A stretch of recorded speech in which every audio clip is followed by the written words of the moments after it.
వ్యవసాయం అంటేనే వర్షం మీద ఆధారపడే జూదం. అందులోనూ నీటి వసతి లేని పల్లెల్లో పరిస్థితి మరీ దారుణం. వర్షాకాలంలో ఒక పంట ఎలాగోలా పండిస్తారు, కానీ ఆ తర్వాత ఎండాకాలం రాగానే భూమి బీడుగా మారుతుంది. కూలి పనుల కోసం వలసలు వెళ్ళక తప్పని పరిస్థితి. కరెంట్ ఎప్పుడు వస్తుందో తెలియదు. డీజిల్ కొని మోటార్లు నడుపుకుందామంటే వచ్చే ఆదాయం కన్నా ఆ డీజిల్ ఖర్చే ఎక్కువ. కానీ కొందరు గ్రామీణ మహిళలు ఈ కష్టాలకు తలొగ్గలేదు. కలిసికట్టుగా ఒక గ్రూపుగా ఏర్పడి వ్యవసాయంలో ఒక సంచలనం సృష్టించారు. సూర్యుడి నుండి వచ్చే ఉచిత విద్యుత్తోనే తమ పచ్చని పొలాలకు ప్రాణం పోస్తున్నారు. ఒకే ఒక సోలార్ పంప్ అక్కడి గ్రామీణ మహిళల జీవితాలను మార్చేసింది. ఏడాదికి ఒక పంటే కష్టమైన భూముల్లో ఇప్పుడు 3 పంటలు పండిస్తూ మార్కెట్కు కూరగాయలు ఎలా ఎగుమతి చేస్తున్నారో చూసేద్దాం పదండి.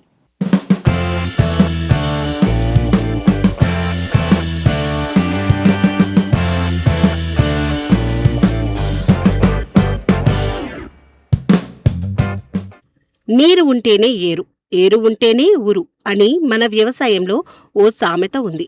కానీ బోర్లల్లో నీళ్లున్నా వాటిని పైకి తోడటానికి కరెంటు లేని గ్రామాలు మన దేశంలో ఇంకా ఎన్నో ఉన్నాయి. కరెంటు కోసం రాత్రిళ్ళు నిద్ర మానుకుని పొలాలకు వెళ్లటం ఒక కష్టమైతే, అద్దెకు డీజిల్ మోటార్లు తెచ్చి గంటల చొప్పున డబ్బులు చెల్లించటం మరో కష్టం. దీనివల్ల చాలామంది రైతులు రబీ సీజన్లలో పంటలు వేయటం మానేశారు. కానీ ఇది గుర్తించిన ఉత్తరప్రదేశ్ మహిళా రైతులు నీటిపారుదల కోసం డీజిల్ ఇంజన్లకు స్వస్తి చెప్పి సౌరశక్తితో నడిచే పంప్ హౌజ్ను ఏర్పాటు చేసుకున్నారు. పనిలో పనిగా అధిక విలువ కలిగిన పంటలు పండిస్తూ అధికాదాయం పొందుతున్నారు. నీటిపారుదల ఖర్చును సగానికి సగం తగ్గించుకున్నారు.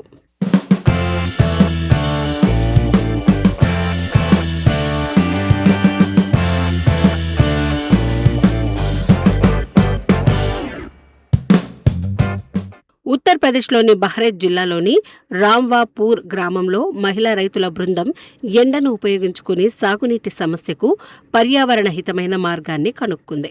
ఉమ్మడి సౌరశక్తి నీటి పారుదల వ్యవస్థను ఏర్పాటు చేసుకున్నారు. సమర్థవంతంగా నిర్వహిస్తున్నారు. సాగునీటి పారుదల ఖర్చు తగ్గటం, వ్యవసాయంలో సౌలభ్యం పెరగటం, వాయు కాలుష్యాన్ని తగ్గించటం వంటి ప్రయోజనాలు సాధించారు. సౌర విద్యుత్తో నడిచే నీటి పంపు వ్యవస్థను ఈ మహిళా రైతుల బృందం కోసం 2023 డిసెంబర్లో ఇండస్ల్యాండ్ బ్యాంక్ మద్దతుతో ఆగాఖాన్ ఫౌండేషన్ ద్వారా మహిళా రైతులు గంగా సించాయ్ వికాస్ సమితి బ్యానర్ కింద దీన్ని నిర్వహిస్తున్నారు. సౌర నీటిపారుదల వ్యవస్థ 20 ఎకరాల విస్తీర్ణంలో పంటలకు నిరంతరాయంగా సాగునీటిని అందిస్తోంది. దీనివల్ల 19 చిన్నకారు రైతుల కుటుంబాలు ప్రయోజనం పొందుతున్నాయి. వారు ఇప్పుడు సాంప్రదాయ మొక్కజొన్న, గోధుమ పంటలతో పాటు పుదీనా, కాకర, అరటి, ముల్లంగి, బెండ వంటి అధిక విలువ కలిగిన కూరగాయ పంటలు పండించగలుగుతున్నారు.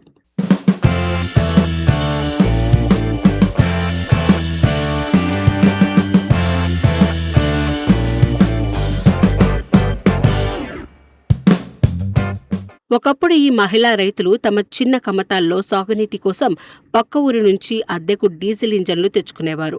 డీజిల్ రేట్లు విపరీతంగా పెరిగిపోవడంతో పంట చేతికొచ్చేసరికి లాభాలన్నీ డీజిల్ కోసమే ఖర్చయ్యేవి. దీంతో వ్యవసాయం అప్పుల పాలయ్యేది. ఈ నష్టాలను అధిగమించడానికి వారంతా ఒక స్వయం సహాయక బృందంలాగా ఏర్పడ్డారు. ఒకే దగ్గర ఉన్న తమ భూములకు ఉమ్మడిగా నీరందించేలా ఒక పెద్ద సోలార్ మోటార్ ప్రాజెక్టును డిజైన్ చేసుకున్నారు. సోలార్ ప్యానెల్స్కు ఒకసారి పెట్టుబడి పెడితే చాలు, కనీసం 15 నుంచి 20 ఏళ్ల పాటు ఉచిత విద్యుత్ వస్తుంది. మెయింటెనెన్స్ ఖర్చు కూడా దాదాపు శూన్యం. ఇప్పుడు వాళ్ళ గ్రూపులోని రైతులందరికీ పగటిపూట పుష్కలంగా సాగునీరు అందుతోంది. గతంలో కేవలం వానాకాలంలో పండే ఒకే ఒక పంటపై వీరు ఆధారపడేవారు. కానీ సోలార్ మోటార్ రాకతో ఇప్పుడు సంవత్సరం పొడవునా భూమికి నీరు అందుతోంది.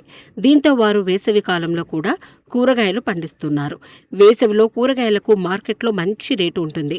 సోలార్ పంపు ద్వారా పండిన ఈ ఆర్గానిక్ కూరగాయలను వీరు లోకల్ మార్కెట్లో అమ్ముకుంటూ ప్రతిరోజు ఆదాయాన్ని సమకూర్చుకుంటున్నారు.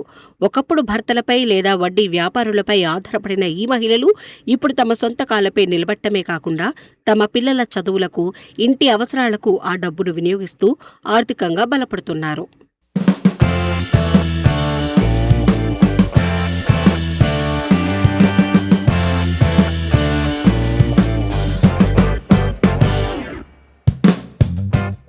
సోలార్ పంప్ ఈ మహిళలను ఆర్థికంగానే కాదు, సామాజికంగా కూడా మార్చింది.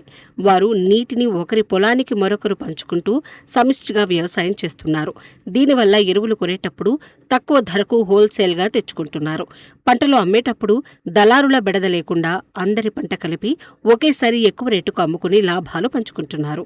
మహిళా శక్తి ఏకమైతే వ్యవసాయంలో కూడా అద్భుతాలు సృష్టించవచ్చని ఈ మహిళా రైతులు నిరూపించారు. ప్రకృతి ఇచ్చిన సూర్యరశ్మిని వాడుకుని నేడు వీరు లక్షాధికారులుగా ఎదుగుతున్నారు. కేంద్ర ప్రభుత్వం కూడా పీఎం కుసుమ్ పథకం ద్వారా సోలార్ పంపులకు భారీ రాయితీలు ఇస్తోంది.